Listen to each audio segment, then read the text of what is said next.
como sabemos, el agua es vida. Las lluvias son necesarias porque son reguladoras del clima, son reguladoras de los procesos de la biodiversidad y de los distintos elementos ecosistémicos.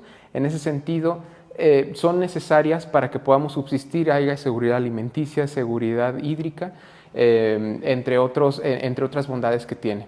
Sin embargo, también puede ser una especie de contrariedad en algunas realidades sociales o en distintos contextos sociales y urbanos, como es el nuestro, ya que mientras puede ser un beneficio desde un ámbito ambiental, en un sentido social para algunos sectores, sobre todo de sectores vulnerables, puede ser prácticamente una amenaza, un riesgo o hasta una desgracia, porque padecen inundaciones urbanas, y es una ironía porque estos sectores suelen ser los que tienen escasez de agua, es decir, padecen la desigualdad en el acceso al recurso, y al mismo tiempo son los que padecen también los impactos por riesgos de inundación. Y esto se debe a una mala planificación del desarrollo de sus asentamientos, ¿no?, que se asientan justamente en estas zonas de peligro. Pero también en las regiones urbanas, como el caso de la capital potosina, es un caso emblemático a nivel latinoamericano incluso, porque es una zona que primeramente hay unas inundaciones que son provocadas y hay otras que son consecuencia de un desarrollo urbano en otras zonas que son de áreas de recarga. Y me explico. Hay unas zonas que, sabiendo que eran áreas inundables de lagunas de temporal, se urbanizaron directamente, y lógico, el agua siempre encuentra su lugar y su cauce, ¿no? Entonces son áreas donde antes eran lagunas y literal cada que llueve siguen siendo lagunas. El problema es que ahora generan impactos económicos, de salud, etcétera. Todo lo que tiene que ver con un aspecto social, que se engloban dentro de un ámbito social. Y por otro lado, aquellas zonas que son aledañas a las áreas de recarga que fueron urbanizadas en zonas altas. Al impermeabilizar con la ocupación urbana estas áreas, ya no se filtra el agua que cae al acuífero, del cual nos abastecemos la mayor parte de la población, y el agua corre hacia abajo por encima de la carpeta asfáltica y se estanca. Bueno, a su paso durante las escorrentías generan daños, pero también se estanca en ciertas zonas bajas donde son normalmente de sectores de clase trabajadora o clases vulnerables, y pues padecen estos estragos por el estancamiento del agua, y mientras más se urbaniza en zonas altas, más aumenta el nivel en las zonas bajas, ¿no?, y mayor es el impacto de distinta índole. En este sentido, bueno, hay distintos factores que se le atribuyen a las inundaciones.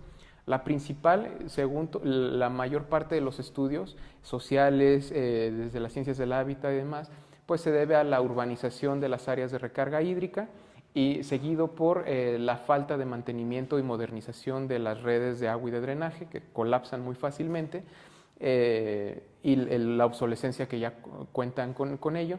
Y como tercero el punto, pues el mal uso y el mal hábito, o el mal hábito cultural que tenemos con el manejo de nuestros desechos. El hecho de tener inundaciones urbanas implica un deterioro acelerado de la infraestructura, ¿no?, desde las carpetas asfálticas, el concreto, hasta las propias redes de drenaje, así sean zonas nuevas, si son zonas inundables o que suelen estar sometidas a mayor presión de agua por inundación, lógicamente son vulnerables a colapsar de manera más rápida.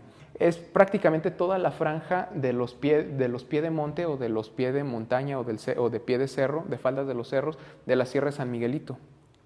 Lo hemos visto, al inicio lo veíamos desde Fraccionamiento El Aguaje, Colonia Satélite, me parece que se llama de Avenida Salc, toda esa zona de Progreso, me parece, toda esta zona sur, pero ahora también ya lo vemos que este problema se extendió incluso hasta la parte del Tecnológico de Monterrey, ¿no?, donde está la glorieta, el paso a desnivel. Cómo se inunda y cómo también las viviendas comienzan a presentar un deterioro en las partes bajas de esa zona. Sobre las zonas que ya eran inundables naturalmente, como es la parte del Saucito, la parte de María Cecilia, todas esas planicies bajas que están en la parte de atrás, pues eran lagunas, ¿no?, eran lagunillas. Y en la parte más central, en la parte del estadio de fútbol, donde antes eran las lagunas del Rey, ¿no?, Pensacola, antes eran lagunas naturales que fueron también desecadas y urbanizadas, ¿no?, y actualmente pues la naturaleza reclama su cauce, ¿no? Su lugar, ¿no? Los ciclos hidrológicos que hemos modificado han afectado gravemente de muchas formas la vida de los habitantes, ¿no? El hablar de ciudad y de agua es una cuestión muy compleja. Sí carecemos de una actualización, de una modernización de infraestructuras y una diversidad del tipo de infraestructuras, porque no es únicamente la captación del agua a través de los sistemas convencionales, ni de tratamiento de agua y potabilización del agua como lo conocemos, sino también la falta de sensibilidad y de actualización de la implementación de estas infraestructuras, porque ahora existe lo que llamamos las soluciones basadas en la naturaleza, que es una diversidad, un catálogo diverso de opciones que tenemos para poder captar el agua, poder utilizarla, poder aprovecharla o incluso para poder inyectarla al acuífero, ¿no? Ayudarle al acuífero a que se recargue, ya que nosotros hemos hecho que primero le sobreextraemos el agua y no le permitimos por otra parte que se recargue con las aguas de lluvia, que es un tema muy interesante, el tema de los acuíferos, porque es de lo que nos abastecemos la mayor parte de la población. Y esto es un problema crónico, porque también cuando se hacen cosas a veces se hacen a medias y por otra parte no se hacen, y el no hacer también agrava la situación. No estamos dejando crecer una bola de nieve en temas de abastecimiento de agua, pero también en temas de inundación. Entonces, sí, no estamos preparados para ello y hay una gran apuesta por seguir creciendo la ciudad bajo un modelo poco sostenible, poco racional y por el incremento de una actividad económica altamente extractiva, ¿no? No hemos implementado actividades económicas que tengan un buen desarrollo económico de acuerdo a las condiciones sociales, culturales y ambientales en nuestra región. Que la desigualdad en el acceso al recurso se acrecente, se incremente. Eso lo vimos en el último periodo de sequía que duró 2 años prácticamente, donde la crisis hídrica en realidad es un problema de desigualdad en el acceso al recurso, ¿no? Sí es un problema de escasez, pero más que el problema de escasez es que esta escasez es dirigida, ¿no? La escasez no es para todos. Entonces, es regularmente una desigualdad en el acceso al recurso que se le delega justamente a los sectores de clase trabajadora o sectores vulnerables, que son la mayor parte de la población, donde carecen de agua o padecen un tandeo y de agua de mala calidad, ¿no?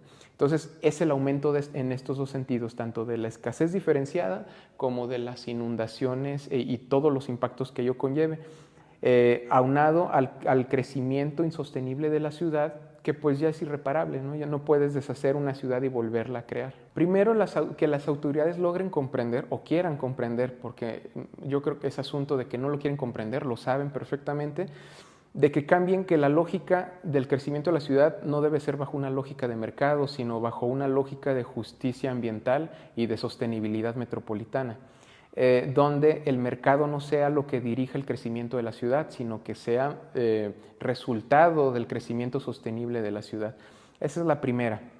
La ciudad sabemos que crece bajo intereses de grupos pequeños y que la mayor parte de la población carecemos de ese modelo mal planificado. La gestión del agua está estrechamente ligada a la gestión del suelo, sin embargo la tienen de manera muy separada, ¿no? Entonces, cómo crece la ciudad va a afectar justamente los ciclos hidrológicos y por ende va a afectar la escasez hídrica, menor disponibilidad de agua y al mismo tiempo que esa poca disponibilidad, agua disponible que tienen se reparta de manera muy desigual. Segunda, los derechos de agua que en pocas manos, ¿no? El agua está concentrada en pocas manos y eso también influye bastante justamente en este reparto desigual y en cómo esta agua tiene un enfoque mercantil en lugar de como un derecho humano que está establecido en la Ley Nacional de Aguas y está establecido en la Ley Paraguas del Estado de San Luis Potosí. Sin embargo, estos derechos son reiteradamente violados al limitar a la población este acceso, ¿no? Al recurso.